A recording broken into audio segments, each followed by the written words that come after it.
파랑 조금만 더 봅시다.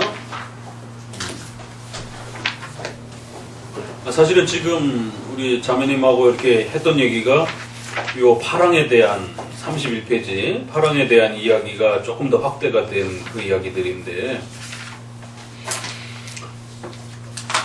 그러니까 파랑은 참 묘한 부분이에요. 그러니까 이걸 잘 들여다보세요.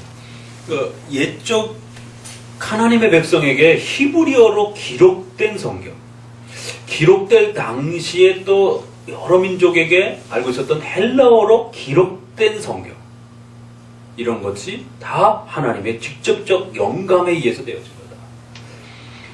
웨스민스터 1장부터 우리가 쭉 보면서 많이 봤던 단어가 뭐예요? 기록된. 그러니까 과거에는 하나님의 계시가 환상과 음성과 여러 가지로 나타났잖아요. 그게 기록이라는 형식으로 이제 집약이 됐다는 거예요. 그래서 언어의 행위로 기록 형태로 그렇게 구축이 됐다는 거예요. 그래서 파랑에 와서는 이 기록의 성질을 잘 이해하셔야 된다는 겁니다. 그러니까 하나님의 계시가 기록이라고 하는 형태로 구축이 되었고, 이제는 언어적 행위로 완성이 됐다는 거예요. 지난번에 이거 하고 나서 우리 김자매님이 묻더라고요. 웨스민스터에 명시적으로 이렇게 분명하게 그림은 안 된다, 하이델베르그처럼 그림으로는 그 계시를 형성할 수 없다라는 표현이 이렇게 정확하게 있나요? 이렇게 물으시더라고요. 그 웨스민스터는 그거를 그림으로 이렇게 뭐 예배론 부분에서는 언급하긴 했어요. 형상으로는 안 된다, 뭐 이 정도. 근데 좀 더 명확한 문장은 사실 없어요. 전체적으로 표현을 한 거예요, 웨스민스터. 근데 하이델베르그는 조금 더 강하게 분명하게 좀 그림은 안 된다라고 이렇게 표현을 한 거고. 그렇지만 웨스민스터는 충분히 그런 표현을 읽을 수 있습니다. 기록으로 계시가 확정됐고, 그게 섭리 속에서 하나님의 뜻 속에서 언어적 계시로 그렇게 영감되었다. 그러니까 이 얘기는 반대로, 그러니까 이제 웨스민스터는 추론의 능력도 길러주는 거예요, 우리에게. 분명하게 이렇게 문자적으로도 이거다 저거다 말을 하기도 하지만, 웨스민스터는 스스로가 1번, 2번, 3번, 4번이 아주 논리적으로 구축되어 있어요. 1번을 읽으면 반드시 2번으로 쫓아가게 돼 있고 3번으로 쫓아가게 돼 있고, 그러니까 결론이 이것이다라고 하는 아주 작은 논리가 그 한 장 안에도 들어가 있어요. 그만큼 성경을 추론적으로 읽어야 된다라고 하는, 성경을 문맥의 흐름에 맞춰서 잘 끌고 가면서 읽을 수 있는 이 논리적 훈련을 웨스민스터는 구조와 그 각 항을 이렇게 배열하면서도 일부러 그렇게 구축을 해가지고 성도들이 어떤 글을 읽을 때 논리적으로 추론적으로 읽을 수 있는 힘을 기를 수 있도록 논리적 그 구조가 아주 깊이 체계화됐습니다. 그래서 그 어떤 신조보다도 웨스민스터가 놀랍다라는 거예요. 이런 구조 체계를 벨직 신조하고 비교해 보게 되면 비교가 잘 안 될 정도로 웨스민스터는 그 논리 구조가 아주 깊어요. 그러니까 우리 성도들이 성경을 논리적 추론에 입각해서 성경으로부터 뭔가의 주제를 이렇게 끌어내는 힘이 약해요. 이게 이제 훈련이 안 됐기 때문에.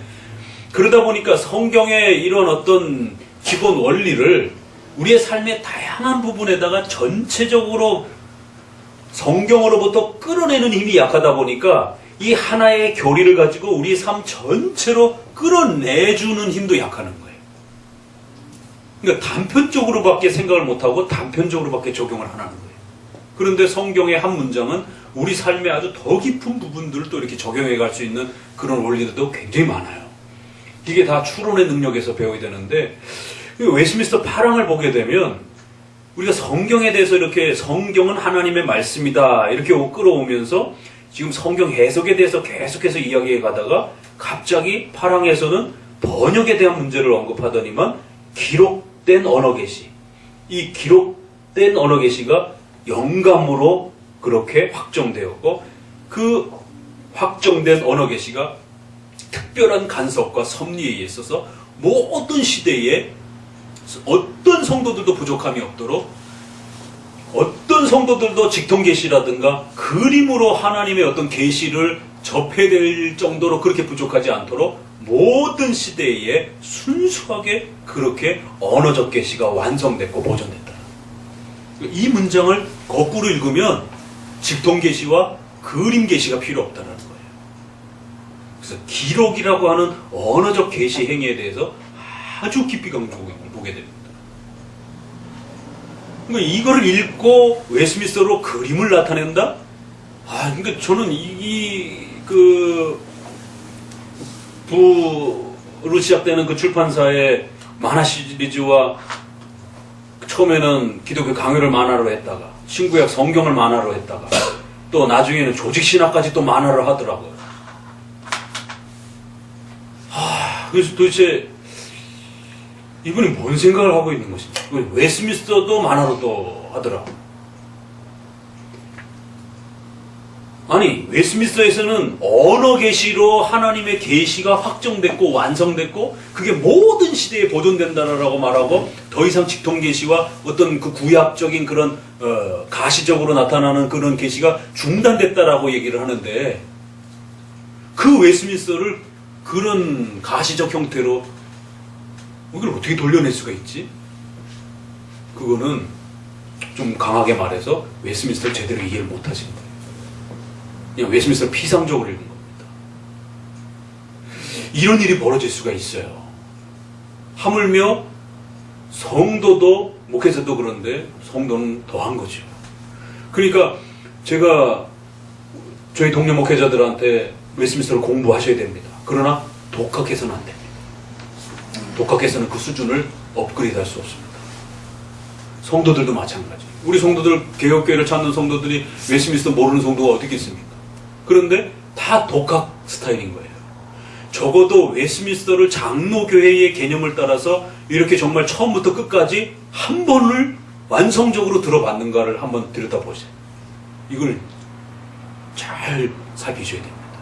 그럼 이게 없다고 생각하면 이게 있을 때까지는 정말 머리를 디밀고 1장부터 33장 끝날 때까지 웨스민스터를 장로교회의 체계에서 가르치는 그 가르침을 한 번은 완성하셔야 되는 거예요. 5년, 10년을 장로교인이요 웨스민스터를 배우는 개혁교회 성도로서 살아왔다라고 하는데 이거를 교회의 유형적 교회 질서 체계를 따라 장로교회를 구축하는 그 선생님으로부터 1장부터 마지막 장까지를 총체적으로 한번 들어본 적이 없다? 그러면 독학이라고 생각하시면 되는 거예요. 독학으로 알고 있는 것이지 객관적인 그 공부 형태로 구축되어 있는 게 아니에요. 그러니까 이제 이런 파랑을 읽으면서도 그림을 찾는 것이에요. 또 왜 하나님은 이 번역의 문제를 우리에게 주셨는가? 언어로 준 것도 어려운데 그 언어를 모든 시대 사람들이 히브리 헬라어로 한다면 얼마나 좋겠어요. 그건 아직 종말의 바벨론에서 흐트러졌던 그 하나님의 심판의 의미가 종말에 완성되기 전까지는 그 언어적 통일성을 또 하나님 스스로가 아직은 허락할 수는 없는 겁니다. 왜냐하면 그 하나님의 징계로서 언어의 흐트러짐이 있는 거기 때문에. 그래서 언어적 계시로 주신 것도 힘든데 그 하나님의 징계로 인해서 언어가 흐트러져가지고 우린 또 번역을 해야 되는 그 수고까지 또 짊어지고 있는 거예요. 그런데도 그 기록된 성경이 그렇게 사본화되어서 그 사본이 번역되어져는 이 모든 과정에 하나님의 섭리가 역사하시고 그 영감의 하나님의 권위가 그 사본에게까지 번역 성경에게까지 펼쳐진다는 거예요. 그럼 여러분이 얼마든지 번역 성경을 가지고도 하나님을 알아갈 수 있는 그 도움을 받을 수 있다는 겁니다. 근데 이걸 멀쩡히 읽어놓고 이제 그림으로 가는 거예요. 아니, 하나님이 그렇게 언어로 계시를 주셨고 그 언어를 보존하기 위해서 원본을 없애고 사본의 그 역사를 통해서 수많은 사본들을 하나님의 작정과 섭리 속에서 만들어내셨고 그 사본을 번역을 해서 수많은 성경을 읽을 수 있도록 그렇게 하나님의 섭리 속에서 보존하셨다라고 말을 하는 거예요. 근데 그건 싫고요. 좀 더 쉬운 그림이 좋은 것 같은데 이제 이 파랑을 하나님의 이 섭리 역사를 배격하는 행동이 된다는 거예요. 한임자매한테만 주기 아까운 말이 다시 들어보세요. 아담에게 하나님이 선악과 나무가 어떤 나무인지는 우린 몰라요. 생명나무도 있었고 선악과도 있었어요. 화가가 그걸 그려보려고 어마어마한 노력을 했어요. 그래서 서양에서는 그걸 사과나무로 많이 이직을 해요. 선악과 나무를. 근데 성경에 사과나무라는 사람은 저것도 없어요. 그냥 추측해서 공통적으로 주로 화가들이 사과적 개념으로 이렇게 표출해낸 건데, 아무도 그 생명나무와 선악과를 알 수가 없어요. 그냥 그것이 있었다라고 하는 언어적 계시만 남아있는. 그리고 그 선악과를 줄 때도 어떤 특정한 나무이긴 한데 하나님이 그 나무가 도대체 뭔지, 빨갛게 생겼나? 못 먹게 하려면 생명나무는 아주 예쁘게 생겼으니까 그건 먹는 거예요. 근데 선악과는 아주 흉측하게 생겼어요. 이러면 안 되죠. 왜냐면 하나님 보시기에 좋았더라 이렇게 됐단 말이에요. 그러니까 전체적으로는 나무들이, 과실들이 다 예뻐 보이는 거예요. 그럼 이게 먹으면 죽는다라고 하는 거를 어떻게 표출할 수 있는가? 그럼 뭐 거기에 열매 피가 막 뻘건 피가 막 선악과에서 줄줄줄줄 흐르는가? 그걸 볼 때마다 저거 먹으면 안 되는가 보다. 저거 먹으면 무슨 독이 있나? 아무것도 해석할 수가 없어요. 여러분, 이 나무를 쳐다보면서 무슨 해석을 해요? 그래서 시가 나오는 거죠. 자기 마음대로 감상을 표출해내는 시가 나오는 거죠. 그러니까 하나님이 아담에게 처음으로 인간을 만들고 인간을 최고의 존재로 만드실 때 인간과 짐승을 구별했어요. 그게 뭐죠? 하나님의 형상이라. 그래서 그 하나님의 형상은 이성이라고 하는 인격적 행위를 말하는 거예요. 기본적으로. 짐승과 인간이 다른 거는 인간이 이성적 인격을 갖고 있는 거예요. 그럼 그 사람이 인간다움으로서 가장 인간다움을 표출할 수 있는 건 뭐예요?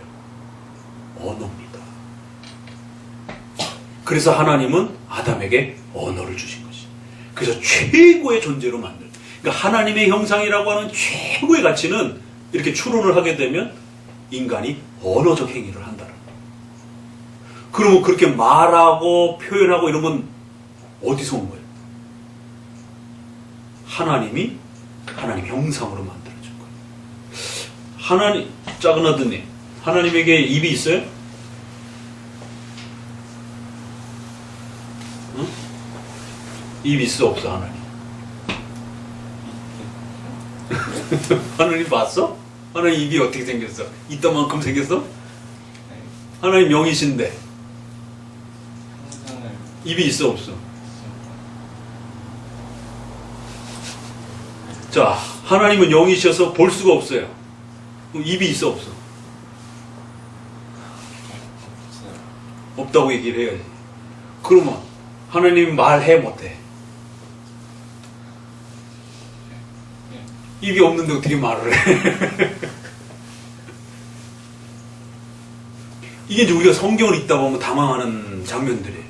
분명히 하나님은 형상이 없으시기 때문에 보일 수 없는 거예요. 그래서 입도 없으신 거예요. 그런데 창세기를 펴자마자 하나님이 가라사대 말씀을 하시는 것이, 언어적 행위를 행하시는 것이. 근데 하나님이 어떻게 말하시는지는 아무도 몰라요. 인간의 언어적 이 수단을 통해서 우리에게 그렇게 들릴 뿐이에요. 하나님 귀가 없어요. 근데 들으셔요. 우리가 기도하는 것에 대해서 듣고 아신다고 얘기해요. 하나님 입이 없는데 하나님 자신을 우리에게 전달하기 위해서 말씀을 하시는 거죠. 언어적 행위를 행하시는 거죠. 바로 이러한 하나님의 본질 속에서 표출되어지는 하나님의 자기의 자신을 드러내는 중요한 수단이, 계시의 수단이 언어라는 겁니다. 그림이 아니에요. 그래서 그런 하나님의 최고의 모습을 어떻게 만들었느냐 하면 언어적 존재로 인간을 만든 거예요. 인간이 하나님의 형상을 닮았다는 건 그래서 언어를 표현하는 거예요. 최고의 언어를 통해서 자신과 닮은 인간과 서로 교통하고 그 언어를 가지고 하나님을 예배하고 하나님을 섬기고 하나님의 뜻을 파악하고 알아가는 거예요. 그러니까 인간에게 있어서 이런 언어적 행위라고 하는 것은 어마어마한 인간됨을, 인간의 본질을 구성하는 핵심이라는 거예요.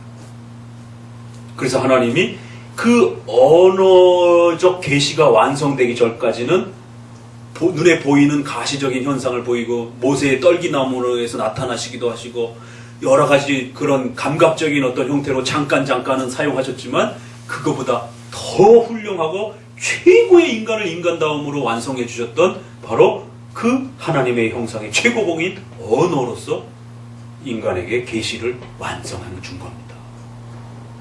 근데 자꾸 신비주의자들은 구약을 따라하려고 하는 거예요. 그런 면에서. 구약의 계시를 봤던 그런 장면들을. 칼빈은 그런 면에서 구약은 어린아이 수준이다라고까지 얘기를 하는 겁니다. 우리가 구약의 계시의 내용을 말하는 게 아니라 구약의 계시의 수단과 형태가 어린아이적 수준이라는 것이. 내용은 본질적으로 동일하지만 아담에게 선악과를 먹으면 반드시 정령 죽는다. 그것도 언어를 통해서 하나님이 드러내 주신 것이에요. 그렇죠, 그죠? 그 언어적 명령이 표출화되지 않았으면 그 선악과는 도대체 뭘 말하는 걸까 이게? 저기에는 생명나무가 있고 저기에는 선악과가 있는데 이 두 나무가 도대체 어떻게 차이가 나는 거지? 겉으로 뭐가 어떻게 표시나는지 성경에 아무런 설명도 없고 우리는 아무것도 몰라요. 남은 자료도 없고. 근데 하나는 먹으면 죽는 거고 하나는 먹으면 사는 것이. 그걸 구분할 수 있는 유일한 기준이 뭐예요? 하나님의 언어적 명령. 선악과를 먹으면 죽는다. 하나님 인간을 만들어 놓고 얘야 그림으로 이렇게 해서 그 따먹는 걸 이렇게 표현해가지고 너 이거 먹으면 이렇게 표현하지 않았단 말이에요. 그러니까 우리가 가지고 있는 이 성경과 언어를 통해서 하나님 설교를 통해서 하이델베르는 그러잖아요. 학습 보조자료라도 절대 안 되고 오로지 그보다 더 훌륭한 설교를 통해서 하나님을 충분히 알아갈 수 있다라고. 그러니까 이제 이런 문장들 하나하나를 읽으면서 장로교의 정신을 아주 깊이 빠져들어가야 되는데 겉으로만 읽다 보니까 이 가치들을 제대로 소화를 해내지 못하는 거예요. 전도에 미련한 것. 그건 바로 설교를 말하는 거예요. 성경을 말하는 거예요. 유대인들은 기적을 원하고 헬라인들은 신비로운 그런 어떤 이상한 철학적인 것, 정신적인 것만 원하는데 우리는 전도에 미련한 것. 이 복음 전도라고 하는 말씀을 전하는 그래서 말씀은 믿음은 들음에서 나고 이런 표현이 다 이렇게 연결돼서 결국에는 언어적 계시가 아담에게 있어서도 최고였고 또 여기에 파랑에 있는 것처럼 기록된 그 기록의 형태가 하나님의 영감의 권위를 가졌고 그 영감된 성경은 사본과 번역이라는 형태로 순수하게 잘 보존이 되어서 모든 성도들이 기록된 그 성경을 이제 성경을 대할 수 있는 권리와 관심을 가지고 두 단어. 그래서 여러분들이 그 기록으로 표현된 이 하나님의 계시를 소유할 수 있었다라고 하는 건 어마어마한 라이트, 권리라는 거예요. 권리. 법적 권리라 할 때 이 권리라는 표현을 쓰잖아요. 그건 신자에게 주신 어마어마한 특권인 거예요. 신자만이 이 성경을 읽고 이해할 수 있는 거예요. 관심. 이건 인터레스트라고 이렇게 이 표현인데 이게 참 우리말로 번역하기 뭐 이걸 유익이라고 이익이라고 뭐 관심 이렇게 조금 더 이렇게 하긴 했는데 그래서 성경에 대한 엄청난 그 하나님의 계시를 여러분의 손으로 들고 있을 수 있다라고 하는 엄청난 그 권리를 주셨다는 거. 이거 아무나 손에 못 갖습니다 이게. 아니 뭐 저기 성경책 많이 꽂혀 있는데 그런 의미가 아니죠.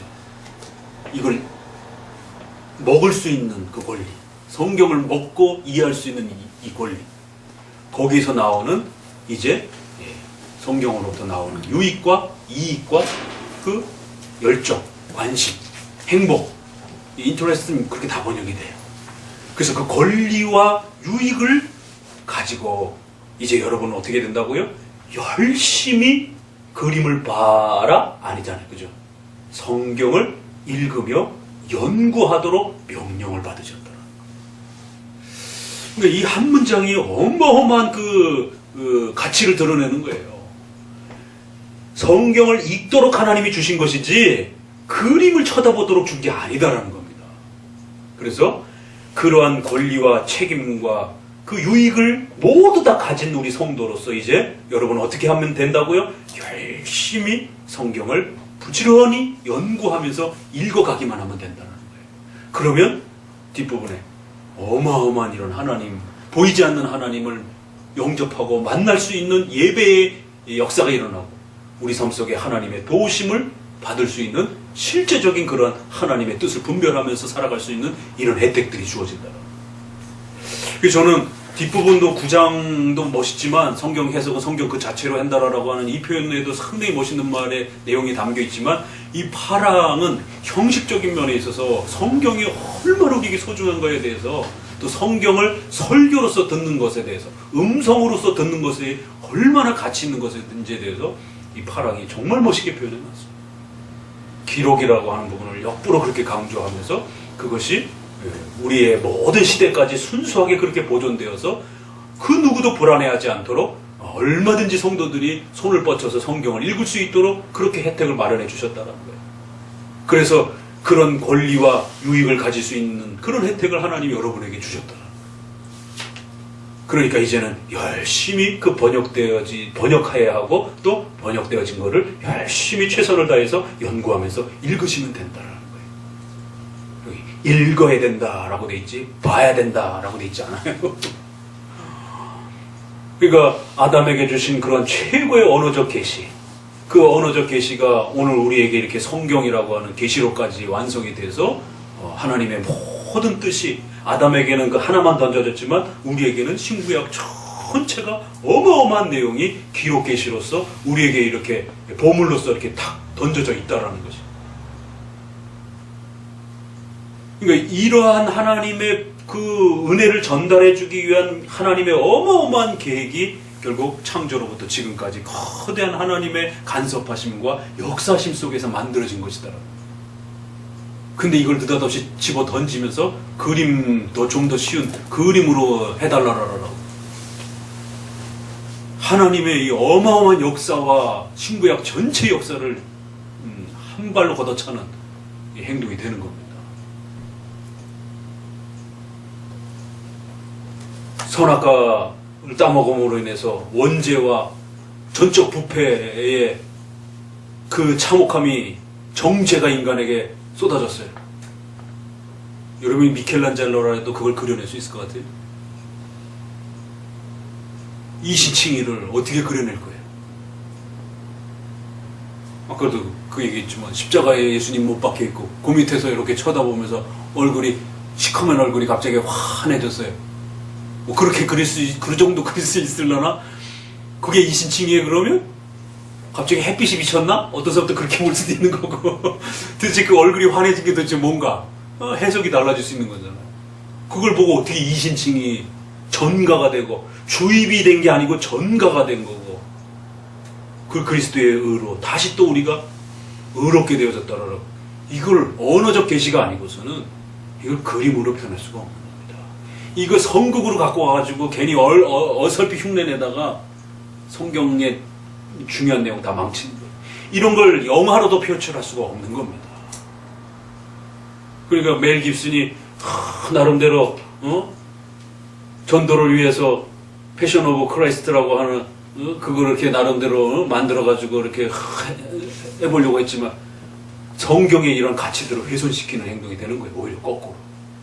그래서 옛날에 CCC에서도 또 영상 전도가 또 있었어요. 그래갖고 예수님의 일대기를 영화로 또 이렇게 만들어가지고 이런 시골이라든가 이런 데 가서 이제 영화도 보여주면서 또 기독교도 가르쳐주면서 뭐 이래가지고 또 한때는 뭐 한참 CCC를 중심으로 해서 선교단체에서 그게 유행이 되니까 또 교회에서도 또 그거를 또 수용을 해가지고 그러니까 교회가 정신 차리지 못하니까 자꾸만 이런 혼란들이 벌어지는 거죠. 중세 카톨릭이 써먹었던 그 방식을 이걸 저항하기 위해서 우리 웨스트민스터는 이런 것들을 명문화 시켜놓고 어렵지만 어려서부터 문답식으로 교리를 가르치고 그 교리가 잘 구축이 되어서 성경을 잘 읽을 수 있는 수준 있게 읽을 수 있는 실력을 갖출 수 있도록 그러면 이런 어마어마한 혜택들이 돌아온다.